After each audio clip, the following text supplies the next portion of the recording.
Hi friends, എന്തൊക്കെയുണ്ട് വിശേഷം? എല്ലാവരും സുഖമായിട്ടിരിക്കുന്നല്ലോ അല്ലേ? അൽഹംദുലില്ലാ, ഞങ്ങൾ സുഖമായിട്ടിരിക്കുന്നു. കുറേ ദിവസത്തിന് ശേഷമാണ് കേട്ടോ ഒരു വലിയ വീഡിയോ ആയിട്ട് വന്നിട്ടുള്ളത്. ഷോർട്സ് മാത്രമേ ചെയ്യാറുണ്ടായിരുന്നുള്ളൂ. ബാക്ക് പെയിനൊക്കെ ആയിട്ട് റെസ്റ്റ് ആയിരുന്നു കേട്ടോ, അതുകൊണ്ട് തന്നെ വീഡിയോ ഒന്നും എടുക്കാൻ പറ്റാറുണ്ടായിരുന്നില്ല. അപ്പോൾ എല്ലാവരും വീഡിയോ മുഴുവനായിട്ട് തന്നെ കാണുക. വീഡിയോ കണ്ടു തുടങ്ങുമ്പോൾ തന്നെ ലൈക്ക് ബട്ടൺ ഒന്ന് പ്രസ് ചെയ്യണേ. അതുപോലെ തന്നെ ചാനലൊന്ന് സബ്സ്ക്രൈബ് ചെയ്ത് സപ്പോർട്ട് ചെയ്യുക. ആ ബെല്ലൈക്കണൊന്ന് പ്രസ് ചെയ്യുക, ഓൾ എന്ന ഓപ്ഷൻ കൂടി കൊടുക്കണേ. അപ്പോഴേ ഞാൻ പുതിയ വീഡിയോസ് കൊടുക്കുമ്പോൾ നിങ്ങൾക്ക് നോട്ടിഫിക്കേഷൻ ആയിട്ട് കിട്ടുള്ളൂ. അതുപോലെ തന്നെ ഫ്രണ്ട്സിനും ഫാമിലിക്കൊക്കെ ഒന്ന് ഷെയർ ചെയ്ത് കൊടുക്കണേ. നാളെ നിധുവിൻ്റെ ബർത്ത്ഡേ ആണ് കേട്ടോ. മാഷാ അല്ലാ, അൽഹംദുലില്ലാ, മോന് 18 വയസ്സായി. അപ്പോൾ ഞങ്ങൾ തലേ ദിവസം രാത്രി ഒന്ന് പുറത്തിറങ്ങിയിട്ടുണ്ടായിരുന്നു. ആങ്ങളുടെ മക്കളും വൈഫൊക്കെ വന്നിട്ടുണ്ടായിരുന്നു കേട്ടോ. അപ്പോൾ അതുകൊണ്ട് തന്നെ ഞങ്ങളെല്ലാവരും കൂടെ ഒന്ന് പുറത്തു പോയി. കോഴിക്കോടേക്കായിരുന്നു കേട്ടോ പോയിട്ടുണ്ടായിരുന്നത്. അപ്പോൾ 8 മണിക്കാണ് വീട്ടിൽ നിന്ന് ഇറങ്ങിയത്. അതുകൊണ്ട് തന്നെ നേരെ ആദ്യം ഭക്ഷണം കഴിക്കാൻ വേണ്ടിയിട്ട് റെസ്റ്റോറൻറ്റിൽ പോയി. ആദ്യമായിട്ടാണ് കേട്ടോ ഈ ഹോട്ടലിൽ വരുന്നത്. എപ്പോൾ പോവുകയാണെങ്കിലും ബ്രോസ്റ്റ്, അൽഫാം, ഷവായ അങ്ങനെയൊക്കെയാണ് കഴിക്കുക, മന്തിയൊക്കെ. അപ്പോൾ ഇന്നൊരു വ്യത്യാസം ആയിക്കോട്ടെ എന്ന് വിചാരിച്ചിട്ട് പൊറോട്ട, ബീഫ്, അതുപോലെ തന്നെ ഫ്രൈഡ് റൈസ്, നൂഡിൽസ് അങ്ങനെയൊക്കെ കഴിക്കാൻ വിചാരിച്ചിട്ട് വന്നതാണ് കേട്ടോ. അപ്പോൾ ദാ എല്ലാവരും ഭക്ഷണമൊക്കെ ഓർഡർ ചെയ്തിട്ട് വെയിറ്റ് ചെയ്തിട്ടിരിക്കുകയാണ്. അനിയത്തിൻ്റെ മോനും വന്നിട്ടുണ്ടായിരുന്നു കേട്ടോ. അങ്ങനെ ദാ നമ്മുടെ ഫുഡൊക്കെ എത്തിയിട്ട് എല്ലാവരും കഴിക്കുകയാണ് കേട്ടോ. ഇനി ബർത്ത്ഡേ വലിയ പാർട്ടി ആയിട്ടൊന്നും കഴിക്കണില്ല കേട്ടോ. കാരണം ഒന്നാമത് എനിക്ക് സുഖമില്ലാത്തതുകൊണ്ട് തന്നെ ഫുഡ് ഉണ്ടാക്കാനൊക്കെ പ്രയാസമാണ് ഇപ്പോൾ. അതുകൊണ്ട് തന്നെ ഞാൻ ആരെയും വിളിക്കുന്നൊന്നുമില്ല. അധികവും അവൻ്റെ ഫ്രണ്ട്സൊക്കെ വരാറുണ്ട്, പക്ഷേ എപ്രാവശ്യം ആരും ഇല്ല കേട്ടോ. പിന്നെ അവനായിട്ട് സ്പെഷ്യൽ ഗിഫ്റ്റ് എന്ന് പറയാൻ അവന് മൊബൈലായിരുന്നു ആവശ്യം ഉണ്ടായിരുന്നത്. അത് കുറച്ച് മുമ്പ് വാങ്ങിച്ചു കൊടുത്തു കേട്ടോ. അവന് ഐഫോൺ തന്നെ മതി എന്ന് പറഞ്ഞിട്ട് കുറേ സമയം വെയിറ്റ് ചെയ്തതിന് ശേഷമാണ് കേട്ടോ വാങ്ങിച്ചു കൊടുത്തിട്ടുള്ളത്. കാരണം അതുവരെ അവൻ്റെ കയ്യിൽ ഒരു പഴയ മൊബൈലായിരുന്നു. പിന്നെ അത് മാറ്റിയിട്ട് ഐഫോൺ വാങ്ങിച്ചു കൊടുത്തു. അപ്പോൾ പിന്നെ ഇപ്പോൾ പ്രത്യേകിച്ചൊരു ഗിഫ്റ്റൊന്നും വാങ്ങിച്ചു കൊടുക്കുന്നില്ല. ഇൻഷാ അല്ലാ ഒരു പാൻറ്റും ഷർട്ടോ അങ്ങനെ എന്തെങ്കിലുമൊക്കെ വാങ്ങിച്ചു കൊടുക്കാനാണ് വിചാരിച്ചിട്ടുള്ളത്. അങ്ങനെ ഫുഡ് കഴിക്കൽ കഴിഞ്ഞ ശേഷം പിന്നെ ബീച്ചിലേക്ക് പോന്നു. ഇപ്പോൾ മക്കൾ നല്ല കളിയാണ് കേട്ടോ. കാരണം ആങ്ങള ഇവിടെ ഇല്ല, ഓൻ സൗദിയിലാണ്. അപ്പോൾ അവൻ വരുമ്പോൾ മാത്രമാണ് അവർക്ക് അധികം പുറത്ത് പോകാൻ കഴിയുക. പിന്നെ എൻ്റെ അടുത്തൊക്കെ വരണം, അപ്പോഴാണ് അവർ പുറത്ത് പോവുക.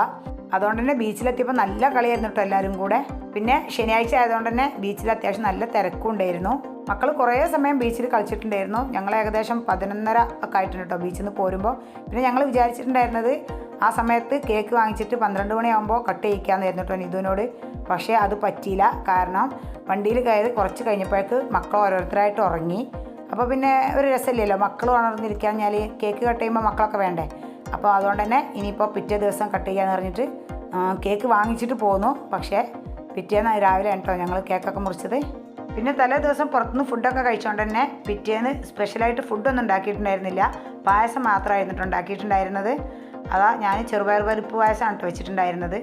അപ്പോൾ ആദ്യം അതിനായിട്ടൊരു പാൻ എടുത്തിട്ട് അതിലേക്ക് ഏകദേശം ഒരു 1.25 കപ്പ് ചെറുപയർ പരിപ്പ് എടുത്തിട്ടുണ്ട്. അത് നന്നായിട്ടൊന്ന് വറുത്തെടുക്കണം കേട്ടോ ആദ്യം. ഇത് ഞാൻ കഴുകുന്നതിൻ്റെ മുമ്പാണ് കേട്ടോ വറുത്തെടുക്കുന്നത്. അതിന് ശേഷം പിന്നെ ജസ്റ്റ് ഒന്ന് ചൂടാറിയതിന് ശേഷം കഴുകിയിട്ട് ഇനിയിപ്പോൾ കുക്കറിലേക്ക് വേവിക്കാനായിട്ട് വെച്ചിട്ടുണ്ട്. ഒരു 2 വിസിൽ അടുപ്പിച്ചെടുത്താൽ മതിയാവും കേട്ടോ. അപ്പം കറക്റ്റ് വേവായിരിക്കും. അതുപോലെ തന്നെ ഞാനിത് പശുവിൻ പാലിലാണ് കേട്ടോ ചെയ്തെടുക്കുന്നത്, ശർക്കര വെച്ചിട്ട്. അപ്പോൾ പാലും ആദ്യം തിളപ്പിച്ച് മാറ്റി വെച്ചിട്ടുണ്ട്. അതുപോലെ തന്നെ ശർക്കരപ്പാനിയും ചൂടാറാനായിട്ട് മാറ്റി വെച്ചിട്ടുണ്ട്. രണ്ടും ചൂടോടെ ഒഴിക്കരുത്, പിരിഞ്ഞു പോവും.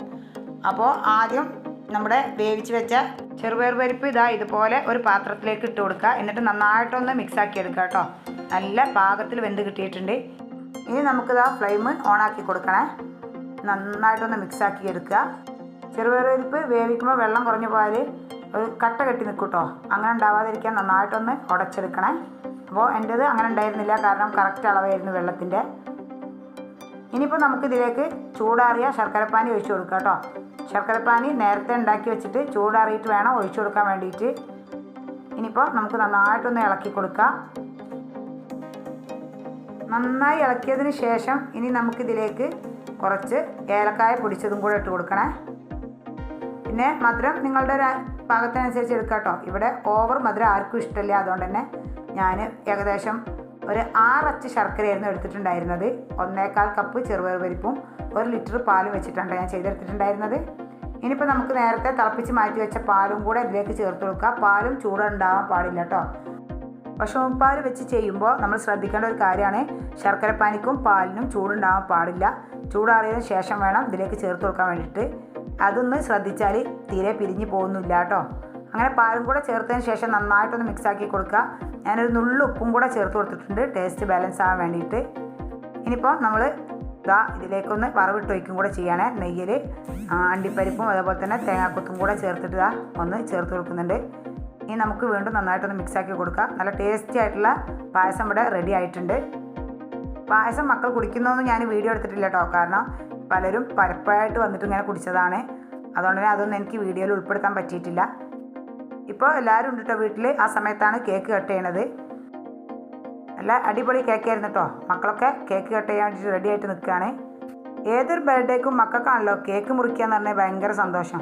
അപ്പം കേക്കൊക്കെ കണ്ടപ്പോൾ എല്ലാവരും നല്ല സന്തോഷത്തിലിരിക്കുകയാണ് കേട്ടോ.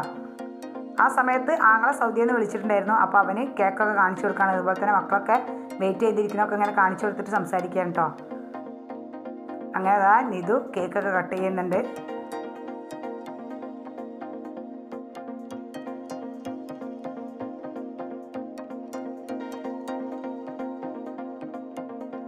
അങ്ങനെ കേക്കൊക്കെ കട്ട് ചെയ്ത് എല്ലാവർക്കും കൊടുത്തു. കേക്ക് കട്ട് ചെയ്യുന്നതോടുകൂടി നമ്മുടെ ബർത്ത്ഡേ പരിപാടി ഇവിടെ കഴിഞ്ഞു കേട്ടോ. എല്ലാ പ്രാവശ്യവും ഫുഡൊക്കെ ഉണ്ടാവാറുണ്ട്. പക്ഷേ ഇപ്രാവശ്യം ഞാൻ അന്നേ ദിവസം ഫുഡ് ഉണ്ടാക്കിയിട്ടുണ്ടായിരുന്നില്ല.